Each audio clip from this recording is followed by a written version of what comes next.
Hey guys, and welcome back to this channel. In this video I'll be showing you guys how you can add auto caption in CapCut.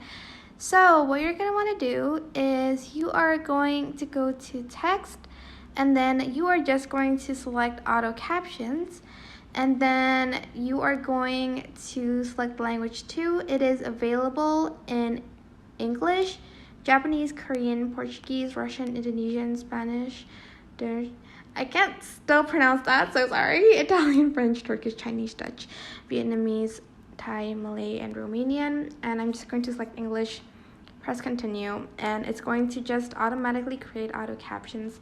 You can, of course, edit them because it's not going to be 100% correct. You're just going to select it and batch edit, and this is where you are going to edit the caption on CapCut.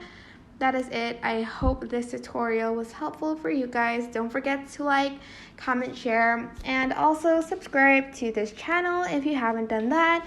If you have any questions, just leave it in the comment section and down below, and I will try my best to answer them all.